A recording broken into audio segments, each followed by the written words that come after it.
Good morning, good afternoon, and good evening to everyone. I'm Austin Ashe.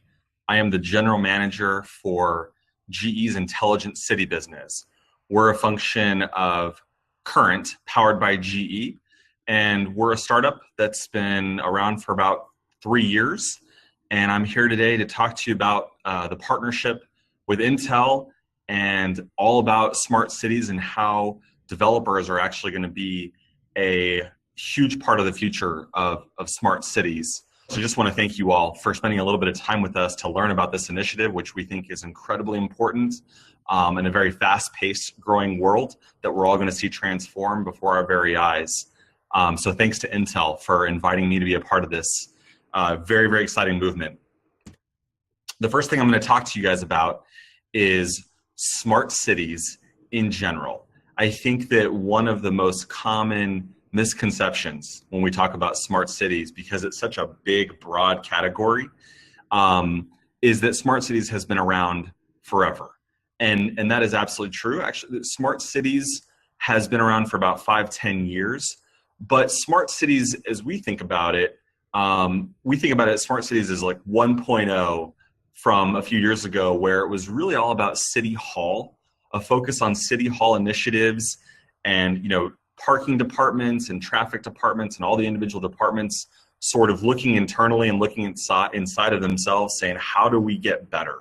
How do we make our cities faster paced, more efficient, more optimized? How do we spend the taxpayer dollars more efficiently? And that was a very good initiative, right? But one thing was missing with the Smart Cities 2.0, 1.0 initiative. And that's something that we've developed at GE, which is a Smart Cities 2.0 initiative that certainly addresses all of the 1.0 initiatives, like making the cities smarter, better, more efficient with the systems. But one thing that we have directly tried to approach is unlocking some innovation and creativity from you, the development community. And I think that's what's going to make this movement very exciting as we push to the next level of smart city technology. So let me sort of explain to you what we have developed. We have developed a true IoT for cities platform that encompasses sensor technology, all powered by Intel. And what's really clever about this is that it actually leverages cities' existing infrastructure, specifically the street lighting infrastructure. So let me just take a quick moment and explain to you what's so special about street lighting infrastructure. The first thing is that it is ubiquitous.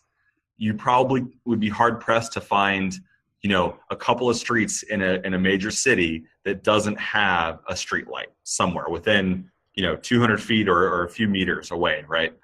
So ubiquitous infrastructure makes for a very interesting opportunity to get things like power, right? You've got power running to each of those poles.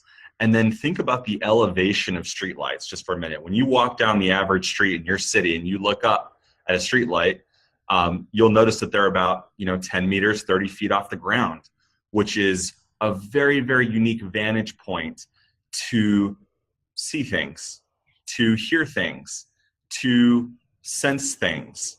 And so the IoT platform we have built starts with putting a sensor hub, which you can kind of see on the bottom left-hand corner of the screen there, a sensor hub that unites a light fixture and a pole right in the middle and basically transforms that pole into a living, breathing mechanism that is extracting all sorts of metadata from its environment. And when you think about replicating that sensing environment block to block, road to road, street to street, city block to city block, you can start to get a pretty good understanding that we actually have the capability now to literally, us together, put our hand or our finger, if you will, on the pulse of a city every day, which we know no 2 days in a city are the same. And so understanding what dynamics are changing, what's the cause and effect in one area of a city versus another, and understanding what kind of outcomes and use cases can be interesting from that data is what we're all about. And so the way this platform works is actually really simple. We have the embedded sensors that use things like computer vision technology and an edge sensing framework. We also have external sensor capabilities where we can talk to those with Bluetooth or Wi-Fi. We have PoE ports for and USB ports for auxiliary sensors.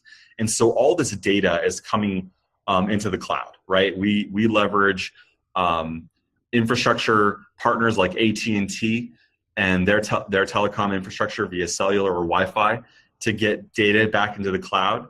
And once all that data is there, then the question becomes, how do you get it, right? And so we have built an API layer that allows for any developer to come in and grab that data and do something with it. It can be real-time data or historic data.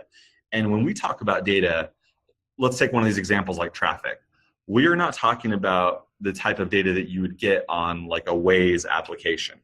We are talking about very, very granular data, things like car count, car speed, car direction of travel, type of car. We know when cars have been, we know when cars are parked, when parking spaces are available. We know how many people are walking around, which direction they're going, and how fast they're walking. We have the ability to gather an extraordinary amount of granular metadata. And so what this means is that cities can, while they own the data, they can open this data up to the development community and ask them for some assistance. There's nothing more powerful than the energy, the creativity, and the excitement that you all bring to the application development world, right? So anyone from a high schooler to someone in an incubator or a startup to a professional application company can come be part of building the smart city applications of the future. And so that's what this page represents. Now let me go a little bit deeper and give you a little bit deeper understanding of how this works end to end and where you come into the picture. So when we talk about traffic data, for example, again, just think about that Intel processor inside of the street pole. And it is using the optical sensors, as you can see on the screen, to actually detect events of interest. So as every car drives by that sensor, it is extracting all of that granular data. And what's really neat about this technology is with a simple over-the-air update, we can actually train the sensor to detect something new. It might be, let's identify potholes, or let's identify wild dogs running around the street, or whatever the use case may be. We can update the sensor over the air, given it some extensibility. Let me give you another example of the same technology, same street light, right? But it's also detecting simultaneously pedestrians. So in this case, you can see pedestrian safety. A lot of cities have Vision Zero initiatives that they're embarking on to help reduce the number of pedestrians that get struck by vehicles, right? And they're also wanting to plan for the future, make cities easier to navigate for not just pedestrians, but bicyclists and other people that are moving around the city. We want to make sure that the city is easy to navigate, safe to navigate, and we want to understand where maybe some commerce opportunities are. Where are people going to spend time and money, right? We can get all of this data, metadata granted. None of this is personal identifiable information, so privacy is 100% protected, but the metadata is very interesting. And the other example that I mentioned earlier is parking, right? So just imagine, for once, being able to drive downtown to your city. Maybe you want to go to dinner or a movie or just meet friends, go to the library, and you can look at an application that tells you real time where there are open parking spaces. Imagine not having to circulate the block, 4 or 5 times, wasting all that energy and all that gasoline, emitting, pollution and wasting your time looking for a space, when literally you can go right here and from an app that maybe you even develop, you can take this parking data and make something useful out of it. We had a hackathon that we did not too long ago where someone built a food truck app where they actually combined this parking data and overlaid pedestrian data to help food truck drivers navigate to spaces within a city that they can actually pull up to and serve a greater number of people some wonderful tasty food, right? So the applications can range from very, very industrial level, let's make the street light timing better, to something like a food truck app. And so computer vision is just one of the technologies that's embedded on the edge. The other thing that we have inside of here are acoustical sensors. So imagine in the future being able to detect things like gunshots or sirens, or even things that are maybe not so understood today, which is glass breaking. You know, how often does that happen? Where is that happening? What does it mean when that happens? Things like explosions or car crashes, right? These are things that unfortunately happen every day in a city, and giving the city officials and the community a sense of where these things happen, why they happen, can ultimately help us prevent them from happening and drive a better experience for the community when they do happen. And so that's what we are all about, is establishing this IoT platform as infrastructure that is extensible and able to generate a tremendous amount of data. So here you can see another example of just how all this might come together, right? You've got this living, breathing entity of this city. Just think about it as one entity with a nervous system, right? And instead of all the nerves moving through the nervous system, you've got people and cars and sounds and all this motion happening. And we're extracting all that data across the city, making it available via APIs. And now you've got application developers that can leverage both historical and near real-time data to drive very interesting outcomes for a city, including environmental, which I haven't mentioned yet. Things like temperature, humidity, pressure, vibration, right? Understanding our environment around us at the microclimate level is actually very, very important if we want to really understand how things work. Now, this doesn't go without saying that the sensors can't be used for some of the raw imagery as well. Just to give you an example, we had an experience at one of our customer sites up in the northeast part of the country, upstate New York, where this happened, right? And the 911 operators had no idea what was going on, how it happened. They were trying to figure out where the 911 calls were coming from, and we were able to quickly tell them through our event detection and then a follow-on video that said, hey, you actually had a manhole explode. And so the authorities were able to come out and address that situation before it got out of hand further on in the city. One question you may be asking yourself is, okay, Austin, I get it. There's a ton of these sensors. They're everywhere. They're connected. Wonderful real-time data coming through, but how secure is a system like this? And that's where one of the advantages of working for a company like GE is we're investing, hundreds of millions of dollars into our Predix platform that has end-to-end security for some of the most industrial applications you can think of, which include commercial airline jets or fighter jets, power plants, things that we sell all over the world that really need to have best-in-class security. And so we leverage that same security framework to secure our smart city infrastructure, both at the edge level, the connectivity level, at the data center level, and then even at the application level. So it's kind of an interesting balancing act to have something that's open, but also secure, right? And so we think we've given cities the best opportunity to do that, where they can actually own and control who gets access to what data when through this end-to-end security platform. So I thought I'd hit on that real quick for you all, but then talk about why is all this important to a city. And when you think about the kind of pressures cities are facing today, this becomes extremely important. The budgets are getting more and more constrained. Resources are getting constrained.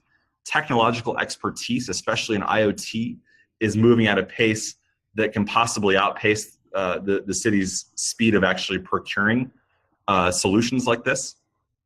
And of course, cities are all about driving this transparency, and they really want to change the civic engagement model for which they live in, and really bring the community together as one. And so cities are trying to do some things.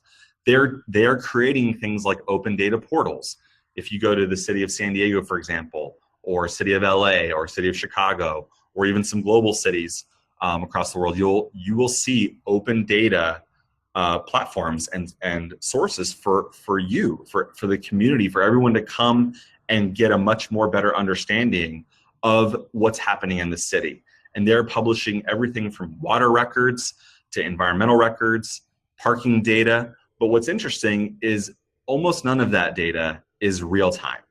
And that's one of the missing links that I think that we together can help build a stronger case for them, that opening up this type of data real time can actually create solutions that cut across every single department and then impact the community no matter what your socioeconomic status is. Everybody shares equally in sort of the outcome of these smart city applications. And so as cities try to figure out how to scale smart city apps, they can do so with one very open, very reliable, robust smart city IoT infrastructure.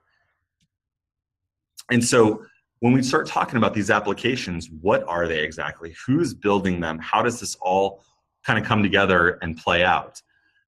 We have spent the past couple of years working with some of the best-in-class application providers to date in all the key verticals across the city that you can think of: transportation, safety, networking, environmental, right, or even urban development. And some of the names on this screen you might recognize, right? Someone like ShotSpotter, right? One of the best-in-class gunshot detection companies in the world. We've actually put their technology on our sensor and offered them an opportunity to scale the level of detections of gunshots and other things across the city in a way that they've never been able to see before.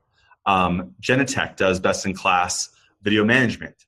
So now we've given them an ability to tackle, get access to more and more optical sensors. Companies like Inrix and CivicSmart leverage parking and traffic data and provide applications to cities to help optimize things like traffic signals, parking efficiency, right? And so these are some of the best-in-class professional application developers today that we work with.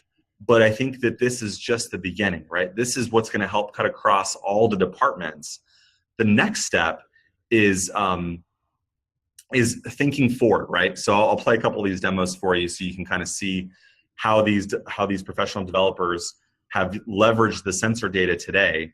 But start thinking about what are the things that you're good at, right? What are some of the things that, whether you're full stack or front end or back end or embedded, what are some of the things that you could do with this data? Just as these folks have today that are going into cities all over the world right now, what if a city were to open this data up and put it into your hands? What could you do with it to actually make it better, make the city better that you live in? And perhaps what could you do application-wise to scale it across the entire city, across multiple cities across the country, maybe even across the world, right? And so that's where we're really excited to be in front of you today, because we think that you are going to be part of this future in an incredible way. We've seen applications built all over the world today starting to emerge that are gaining a lot of traction. And what's really interesting is that just like the smartphone movement, right? When a city opens up this data and it's now in your hands, it's really up to you to just publish the app, either native on an Android or iOS device, maybe even a web application.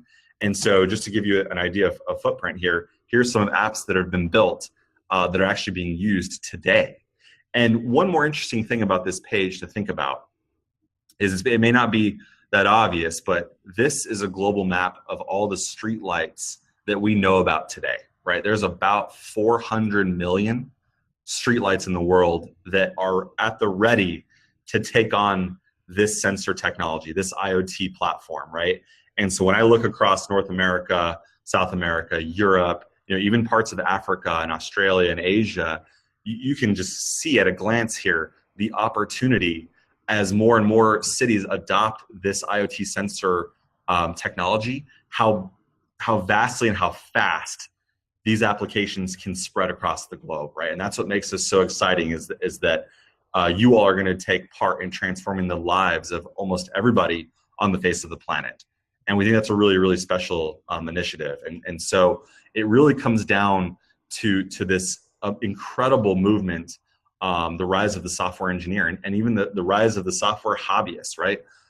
The software developers that we can count today are in the tens of millions, right?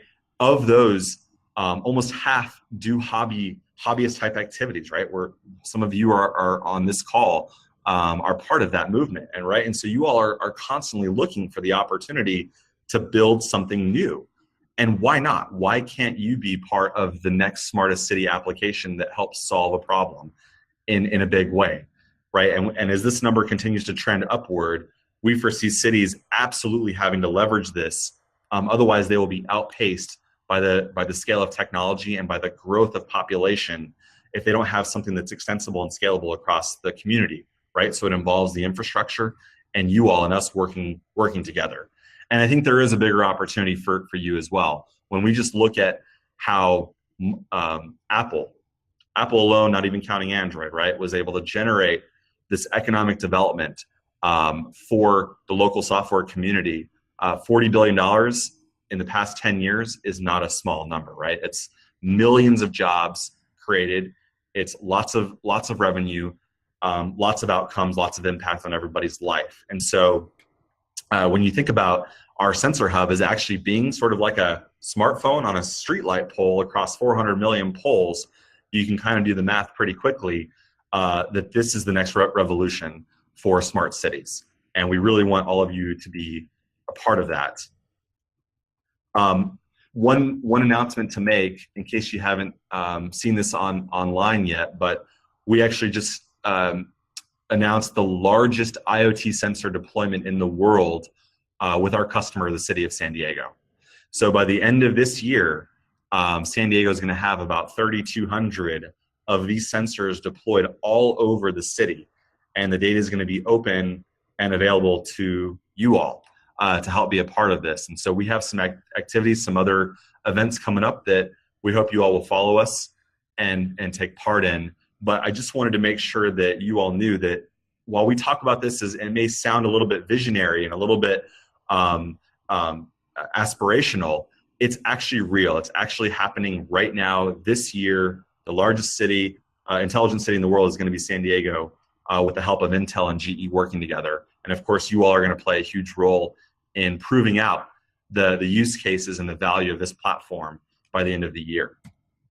So with that, that's kind of the end of my presentation. I'm going to exit out of my full screen mode here and go to the chat box and see if there's any questions from the group. What is your all link to the CityIQ API? Great question. We have some documentation on our GitHub. If you go to www.predix.io, you will go to GE's Industrial Internet of Things platform, Predix, go to the catalog, and look for the Intelligent Cities API links there. And you'll see on the catalog information about the GitHub and all the documentation and everything, some examples of how to use the code. It's all right there ready for you. And by the way, that's such a great question because those URLs that we currently have published on the catalog are linked to simulated data. So at this point in time, it's not going to be tied to the actual sensors. To get actual sensor data, you'll have to go get permission from the city. Or if they publish it on their open data platform, then you'll be able to grab it right there. But for now, you can play with the simulated data and get a feel for all of those use cases that we talked about today. Okay, this is from S. Sabitia. Parking data scenario. What if you are notified available spot, but it's taken before you get there? You may be going in circles when it's busy. Very, very true. But again, think about it in terms of data visualization on your application. As you're looking at your screen and you've got, let's call it a 2-block radius that you're monitoring as you're pulling in, as cars leave, the square turns green, right, to tell you, hey, this spot is available. If someone pulls in, it'll turn red and it'll notify you right away. So you actually get the real-time notification as you're going through. Granted, you bring up a good point. If it's busy, it's busy, right? But what often happens is people kind of give up, right? They just go drive further away to a place where they know is going to be a parking space, or they'll go pay for a garage, pay for a paid open parking private lot, right? And so the assumption here is that if you've got real-time data, it actually increases your chances of getting a parking spot where you want it, when you want it. From Diagramics, what cities are currently covered by the API? So the only city that's been announced today, we'll make some announcements later on, is San Diego. That, of course, being the largest IoT deployment in the world, should be sufficient to get started and play with some interesting things. So follow us, come be part of our events, and you'll get a good feel for that. And then as we announce some other cities later, hopefully this month, next month, and into the year, you'll start to see the activation of this platform across the community. From Diagramics, we are an ISV company, GE partner. We would like okay, I'm not sure what that question is, so maybe Diagramics, if you can repost that one. I'm not sure what you're asking there. Oh, and there we go. One of my colleagues posted the CityIQ API link right there for you. 3G and LTE are enough to support all this flow data. Great question. This is from Chiheb1. So the short answer is yes. When you go back to one of the earlier pages I pulled up, and you think about the Intel processor that's actually helping us take our sensor data and analyze it on the edge, the only thing that we're sending through the LTE network is the metadata, which are very, very small packet sizes in comparison to what the sensors are gathering, right? The sensors are bringing in now that optical and audio sensor, which is a lot of data. We crunch it down to extract the meaningful metadata that we want, and then just send the metadata packet real time to the cloud. And then the APIs are set up in a way that you can actually extract that data real time. So you're literally getting that information end to end almost instantaneously. And of course, we work with companies, I mentioned this earlier, like AT&T, who make sure that the local areas there are robust enough to support it. Obviously, if you want to turn on things like video streaming, that'll take a bigger load, but we don't envision 10,000 streamings to be turned on at one time. This is from Sunny. How can developers plug into the GE platform and Smart City API? So we've published the link for you there, Sunny. We hope you take a look and play with some APIs, and send us a link to your app. If you build one, we'd love to see it. Is it an API or hardware plus API required? So good question. The hardware obviously is what's going to extract the data out. There is a framework available there for developers to come and develop on the edge. That's a little bit of a different process than just the metadata API that you're getting out of the sensor data. So if you go to our website and send us your contact info, we can give you some more information about how to develop on the edge as well. Okay, from Diagramics again, to develop data visualization solution for your API, how can we start? Yes, links provided. That's our link to our announcement. Question about historical data. The answer is absolutely yes. So just to get a little bit more granular for you, the sensors are doing two types of sending to the cloud, two types of packets. One is a regular sort of heartbeat sensor packet, if you will, getting some things like environment and traffic data to the cloud at a certain frequency. Other data events like parking are sort of event driven, right? We can't really predict when someone's going to park, but we know when someone does, and that triggers both a historical and a real-time event, depending on how you want to think about it, right? So you can go back in time using that API. You can actually pick your date range and make a call and bring in as much data as you want. Okay, from Sir James, AI Big Brother, big metadata ported to analytics dashboard at my desk. So yeah, I mean, this is the way we think about this. I mean, Sir James, you bring up a good point, right? The world of IoT is sort of this concept that everybody's connected to everything. And what we've shown you today is actually nothing new from what cities do. Cities use optical and acoustical and all sorts of sensors to plan it and develop. The problem is that they can't do it as efficiently today because the solutions don't scale, right? And so helping them with infrastructure that actually scales is what's ultimately going to make our cities run better. And with your help, this just expands their capabilities and helps them to rapidly develop the smart city solutions that we really need to drive the outcomes that we need. From Mandar, thank you very much for that. Yes, we develop Intercity Apps. Oh, is that from our? No. Yes, we develop Intercity Apps for mobility, health across cities, including cities and other utilities from flight booking. Perfect.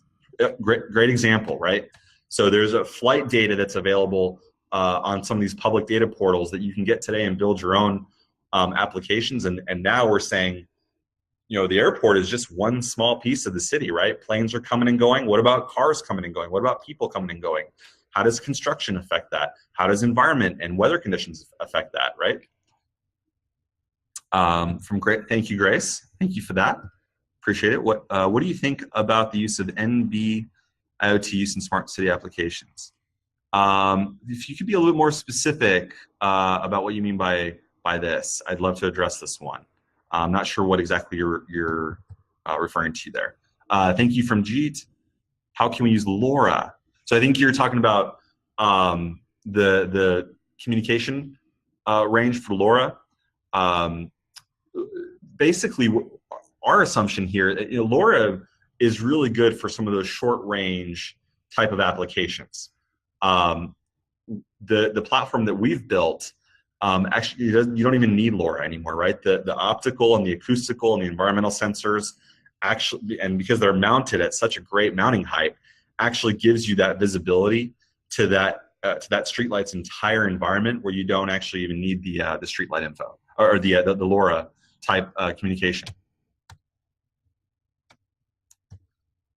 Okay, what are the next steps to partnering and using the data from Sarah? Sarah, great question. On the link that was just above the developer link, you'll see a reference there to partnerships. And if you go there, it'll kick off the email string and our team will catch it and we can give you more information about what the partnerships look like. From Jeet, how can we get your speaking keynotes? That's a great question. I think I'll have to toss that one up to the moderator. I'm not sure if this is recorded or how that actually works. Okay. Cloud, this is from Alpha 007. I like the 007, by the way. That's great. Also, Predix Cloud app-based platform available for any developer. Yes. If you go to predix.io and click on, get an account, you can go up there today and actually sign up for an account right now and start playing with it. Would encourage you to do that. We believe it's one of the most groundbreaking, influential cloud platforms ever built. Of course, we've been investing in it for the past, many, many years. So we'd love to get your feedback on that. Okay, what are the best devices and architecture to use for a crowded city? Yeah, I think that, Dinesh, I think that's an interesting question. We believe we actually have some of the best devices and architecture for the crowded city, right? Because again, this is designed to be ubiquitous across the entire city streetlight network. We can have full coverage. Even one local event that's happening, like parking on one street face, we actually get the data from 4 or 5 different angles, right? So it's almost that 360-degree understanding of what's happening, and that's what helps us dissect the events, even in an extremely populated or crowded city. Okay, this is from Zach. Can the system be installed on different platforms like a large drone? Very interesting question. The short answer is, right now it's designed to be installed on a streetlight, right? It physically leverages the power in the pole of that streetlight, which is really one of the biggest challenges for IoT in general, right? Is just how do I get a reliable power supply? But in the streetlight, we get that. The second piece is that with our multiple communication methods, our belief is that we'll actually be able to get data to the drones as needed about what's going on the surface, right? So eventually, as V2I infrastructure, this goes not just for drones, but autonomous cars as well, there is going to be a need for interconnected communication and data flowing back and forth from everything in the city, right? All the drones, the autonomous cars, the pedestrians, everything needs to be connected to make sure that the city is actually optimized and working the way that we all want it to. Thank you for that compliment, Sean. Yes, there is. There is. If you go to that link from above, the developer .current, I forget what the exact link was, but we'll post it again for you there. Go there and you'll see who our partners are and who our developers are. We also have a forum on the predix.io website that you can go to and get some information from previous application developers that have built some things. So we'd welcome you to join the forum and come on board. We'd love to have you. Is metadata available? What form? Yes, all the Swagger documentation is there. It's without getting too technical. the data gets returned in several different formats, the JSON files, etc. But if you go to the API documentation, it'll list all that out. So there's a link for some of our events coming up that we'd love for you all to be engaged with, including one with our partner AT&T. Okay, why not LoRa for help contribute to LoRa community rather than LTE? LTE is pretty expensive for that scale that you guys are looking for. Yeah, so going back to LoRa, right? LoRa is good for localized shortwave, but LoRa has some limitations when it comes to security, when it comes to bandwidth of metadata packets, right? There's some things that LoRa is just limited by. And so what we wanted to do was give cities the most robust, scalable platform possible, to be sure that this is extensible, that they don't have to go back to that street light again, or back to a road, or back to a pole, that they put this Intel-powered device up one time, and then they sit back and let it do its thing, right? So to do that, we had to pick an infrastructure and a backhaul that was reliable and robust enough to scale as the applications scale. And granted, LTE might be expensive comparatively, but when you start thinking about having to deploy power to the LoRa networks, and you start thinking about just metadata packets flowing, the cost trade-off is definitely there. So if you want to send us a note, we'd love to talk to you more about that, and we can explain further how other network capabilities are used. Security is a usual concern. Will an individual privacy be at risk? So, great question. This kind of goes back to that whole Big Brother thing, right? As you saw in the presentation, we're extracting the metadata, only the metadata, right? Certainly the camera optical sensors can be used, but those will be used in the same way that a city does that today. So the city's policies around camera usage are in play already, right? We all know that a public space is not really protected with privacy laws. So if you're walking around the street, in the sidewalk, chances are you are not under any privacy protection, right? Anything goes. And so because the government gives us those spaces to live, work, and play in, there's also a requirement for them to keep that space utilized efficiently and safely. And so there's that trade-off there, that cities are actually responsible for that public space to be maintained in that regard, right? So no one's going to extract your private information. It's just the metadata. And anytime that it does get extracted for the use of public safety, it'll be within those policies that cities govern. Okay, thanks for the link to the LoRa link. Yep. So I think we've addressed the LoRa question a couple times now. All the sessions are recorded. And thank you very much, Gracie, for that. So that was for that person who asked if we could get the speaker notes.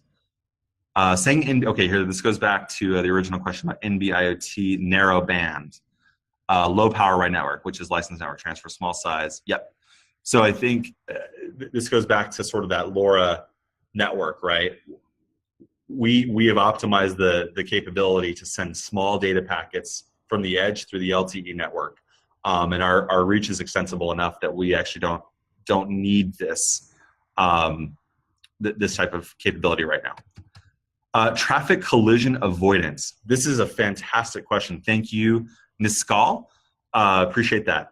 So that is one of the ultimate things we want to get to with this platform, right? I mentioned Vision Zero earlier. Vision Zero, if you look it up, like New York City has a major Vision Zero initiative. Almost all cities do. The idea here is that it's great to know when something does happen, right? So we can address it quickly and hopefully, take care of the issue before it gets to be too much of a problem. But knowing where the near misses are just as important. So how do we get to that level of proficiency where we know where cars are almost going to hit each other or pedestrians almost get impacted by cars? Extremely valuable data, right? And so that is one of the ultimate goals. And when we start talking about autonomous cars and the need for them to know about what's going on around the corner, right? Their local sensors are going to be pretty good, but what if there's no autonomous car around the corner sending it the next set of data, right? It's going to rely on our infrastructure to tell it about what's going on, people, animals, strollers, right? It's bicyclists that are coming around to make sure that we avoid those collisions. So it's absolutely one of the use cases of this platform. Does your platform support smart home in the future? Short answer is no. Smart home is sort of its own platform, its own capabilities, its own use cases. While we do have an impact on outside your home, right? Getting you to work faster through better traffic, better parking, more safety, more security. Going into the home is not anything that we're working on. In fact, that's where you do kind of get into that privacy violation that we were talking about earlier. Cities don't really need to know what's going on past the sidewalk, right? Past what the street and the sidewalk is that they own and maintain. Thank you very much from the IoT mechanic. Appreciate the compliment there. Is prefix. It's actually predix with a D. Connectivity compatible with Open Connectivity Foundation standards? Yes. Short answer is yes. Feel free to go to our website and learn more about our partnership with AT&T and some of the other connectivity partners that we have. Thank you, Harsh Verma. Appreciate that very much. In remote places on highway, this is from Dinesh L. In remote places on the highways or mountains where no internet is available, how can we enable IoT? Fantastic question. And I think we've hit on this a few times today, actually, but I think that's where our partnership with the telcos is extremely valuable, right? The AT&Ts of the world are working very, very diligently to expand connectivity for all mobile devices, right? There was a huge announcement about FirstNet, where first responders are getting access to more prioritized networks in some of these disparate areas as well. And so we believe that by leveraging that, by literally putting a SIM card in every single one of our nodes, that gives the entire platform some scalability even to the remote areas. How does City make money from this? New York City has rolled out CityLink, and it makes money from advertising displays on kiosks. Fantastic question. I think that as you've probably gathered from the presentation, there is some extremely valuable data here, right? And again, it's not privacy data, it's just metadata. Without going into too much details, there are a number of ways that cities can make money from this. It's a very exploratory concept at this point, but we know that cities actually charge for data today in some cases, right? If I go to the county courthouse and I request some real estate listings, if I'm curious in foreclosures or whatever like that, they might charge me, right? They might charge me a user fee for that, right? Or a printing fee or whatever you want to call it. And so cities are not immune to charging for some of these services. I think the first things first is cities want to have this open data platform, right? And get as many users and as many helpers building out these applications, solving problems as possible. So that's first, right? They're going to invest in the IoT infrastructure. And then I think as time goes on and we all learn the valuable nature of the data, those opportunities will certainly come and make themselves prevalent. We know of a few of them today, but without going into too much detail, since that's not part of the core, I'll kind of save that for maybe for our next session. Are we using DSRC protocol for V2V? Without getting too technical, there's a lot of things, a lot of different protocols and capabilities that our platform has. And we know that there are some standards like this coming out for V2V and V2I. Our intention, the short answer is yes, our intention is to be able to talk to these entities one way or another, right?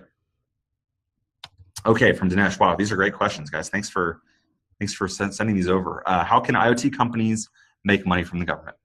So this is an excellent question. I think that it goes back to there are massive amounts of application partners that are already selling to cities. You saw them on our page. I'm happy to put it back up if you want to see it. But the idea of cities leveraging existing applications is huge, right? Because cities can't spend all day, every day procuring every possible application that comes out.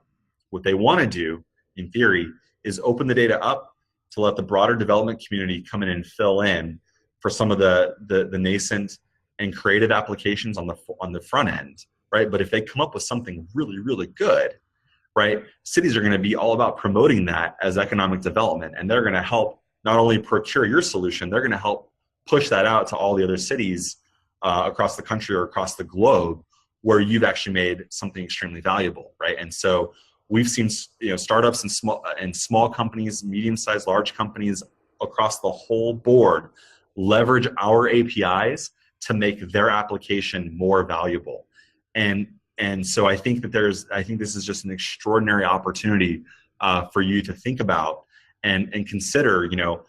I may download a couple of free apps on my personal device once in a while, but also once in a while I pay for an app, right? So it's just a matter of time before you and your company and your team actually start benefiting from this monetarily, as well as watching society improve overall.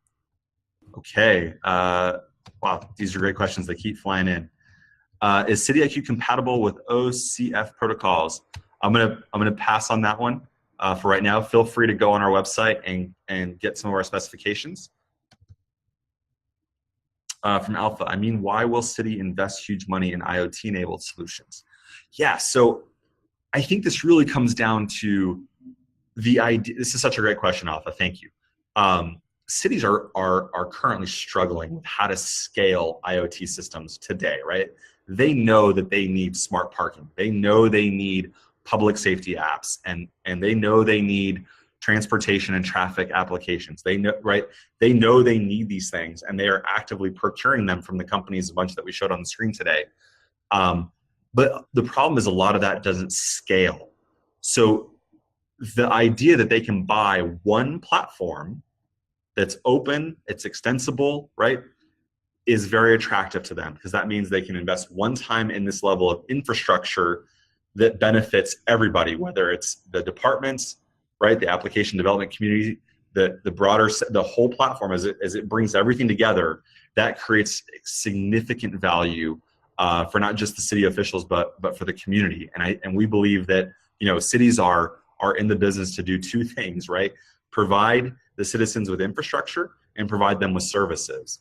And we can't think of a better infrastructure and service enablement platform than what we've been talking about today.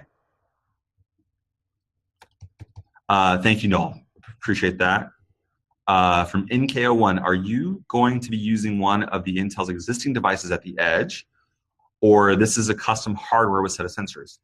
I think we've partnered with Intel on a number of levels, and one of the things that Intel has done that's so fantastic is given us a layer of support all the way up and down the stack, right? At the absolute firmware level, at the silicon level, even at the cloud level, the security layer in between, at the fog, the edge, everything up and down is one of the reasons why we've partnered with Intel. And so I think the answer to your question is actually a little bit of twofold, right? We use product that they sell, industrial grade silicon, and then their teams help us make sure that device is actually scalable, safe, and secure. And thank you, Nishal, appreciate that. From Sean, how can cities integrate its infrastructural planning and development with the CityIQ platform? Excellent question. So it depends on the city. The APIs are there, right? The APIs are there and ready for consumption. So some of the more savvy cities that we're talking to, which I won't name by name, but they know how to call an API and bring data in and analyze it for their own planning, right? Sometimes they leverage consultants or some of the application developers that we have in our ecosystem. They'll call one of them in who actually do some of that planning, right? So there's actually different flavors of this. It all depends on how granular do you want to go with the data sets? How much of a plan do you want?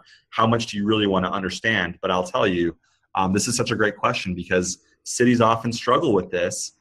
That more often than not, they'll hire a consultant to come out, once or twice a year and take pen to paper and do like a point in time study of what is the city doing, right? What are things, how many cars are there, how many bicycles, how many pedestrians, and they'll take that snapshot in time with that one very expensive consultant study and kind of extrapolate out the plan. And for us, we think that this is, well, it's not adequate, right? It's not adequate, especially not at the rate that things are changing in the city. So we want to give them the tools to be able to plan much better and giving them that real-time and historical data at that granular level across the whole city is pretty interesting, right?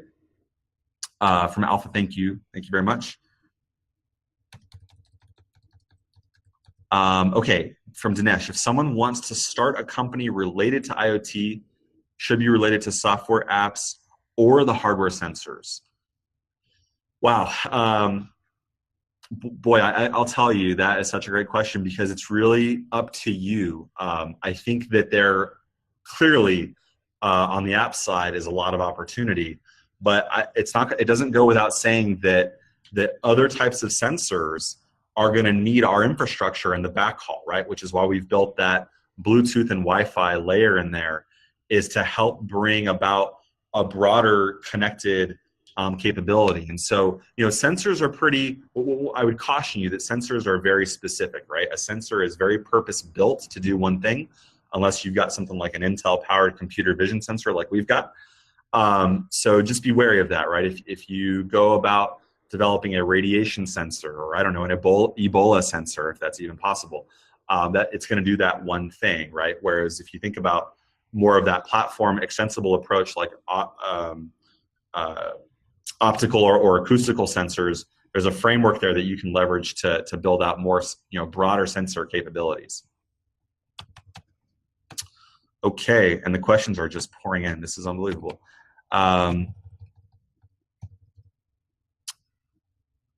Okay, that great posting here by our team. If you guys haven't checked out that link, be sure to click on that, save it for later. From Zackelbird, thank you very much. However, since it seems to be limited on street lamps, there will obviously be coverage gaps over the urban area. Is GE looking for ways to solve this? Short answer is yes. I mean, I think that the street lamps are actually not as limited as you may expect. Where we see the dividing line, if you will, is between cities and utilities. So oftentimes cities may own a certain number of street lights. And by the way, our sensor can fit into any different streetscape there is, whether it's decorative or more industrial or more residential. We actually blend into all of those streetscapes. But if a city doesn't own a pole, but a utility does, then we actually have relationships with utilities where we're actually bringing about models to help utilities fill in those gaps with their infrastructure. So at the end of the day, between the utilities, the cities, and the telcos, there is enough infrastructure opportunity to give you that blanket coverage. From Daniel, San Diego has pretty easy weather to deal with. How does the system handle colder, snowy areas? Does it handle snow, rain, other weather, affect the vision recognition or reliability of the system? So Daniel, fantastic question. Technology always has its limitations. I'll say that we've planned for this, right? One of the things GE is really good at is building industrial equipment, right? We build airplane engines that can fly in any kind of weather condition. We build power plants that operate, everywhere from Antarctica to Dubai. Our railroad systems, same thing. So one thing that we're really proud of is knowing how to build industrial equipment. And so becoming a digital industrial company for us was really easy with our investment in Predix. And so we've taken all of that expertise across digital industrial and made this platform extensible and reliable across any climate you can imagine. Now, I will say, like, if you've got a snowstorm that's barreling in and covering up what the sensors can see, then we can't see either, right? But through rain and fog and snow and other things that may not be quite as obstructive to the sensors, we've had great success with that. Great success. Accuracy can get affected a little bit, but it also depends on the use case, right? And then your density comes into play here too, right? So just because this sensor may be obscured by a heavier level of fog at a particular moment in time doesn't mean that the one across the street or down the way is as well, right? So these weather conditions are very microclimate based, believe it or not, unless you got the big storms, right? And so we believe that with the scalability, we've actually addressed this. And even if 1 or 2 or even 15 sensors are kind of down for the count, that there's others that are helping compensate to keep the data flowing. NKO1, are you guys partnering with any autonomous vehicle initiatives? This data can be valuable for scenarios like adverse weather, where autonomous vehicle projects are struggling. Yeah, so we are definitely working on some things in this space. There'll be some announcements coming out, hopefully, where we can share that with you all at another time. But totally agree with you. It's absolutely a use case where we think we can add extraordinary value, especially being low to the ground. Sometimes that the inclement weather can happen kind of above that 30-foot level, where 30 feet is just far enough down that we can actually see through what the big gray skies and the planes can't see, right? How do I go big on IoT? I have tried some simple apps and some simple solutions, especially 8266, but I do not yet know how to go full house automation or big projects. So what I would say is go to our partner link and send us your information. We'd love to talk to you about what you do. We're all about promoting our partners. So if you have great ideas, great initiatives, we'd love to have you on board as part of our partner, or come to one of our events, come participate in one of our events, and we'll give you some recognition there to get you in front of some of the key decision makers. Great question. And I think I'm almost out of time here. I got 3 minutes left. How do we as developers show you what we have done and discuss how to plug you into infrastructure? Yeah, go to our partnership website, send us what you've done. We'd love to see it. We'd love to get you enabled and part of this. From Sir James, IoT mesh standards communication, it's evolving. Agree, totally agree. But for right now, like I mentioned earlier, we're all about going to market now and offering an extensible platform that's, I don't want to call it future-proof, right? But can handle various loads, various security protocols, various things that it needs to do.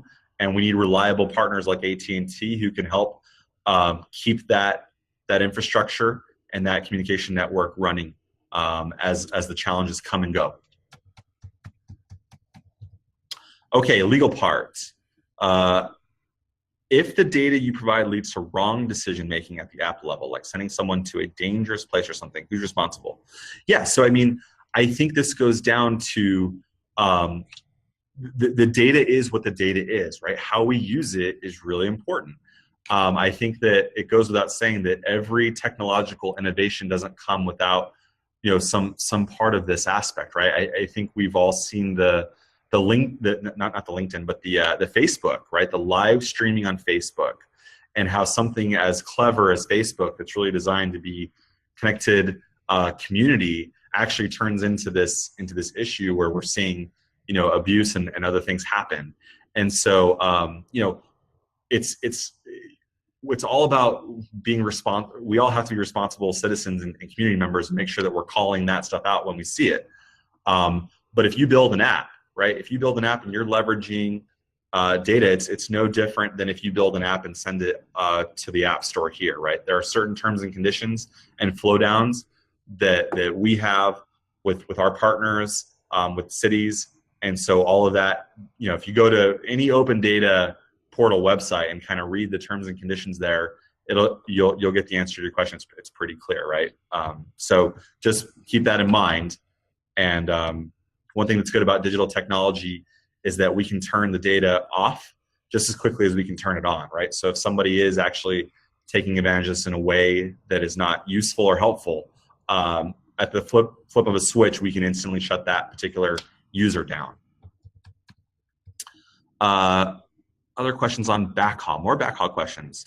Why not have another failback mechanism for data? WAN, MAN, other data. It's great work and presentation covering Q&A.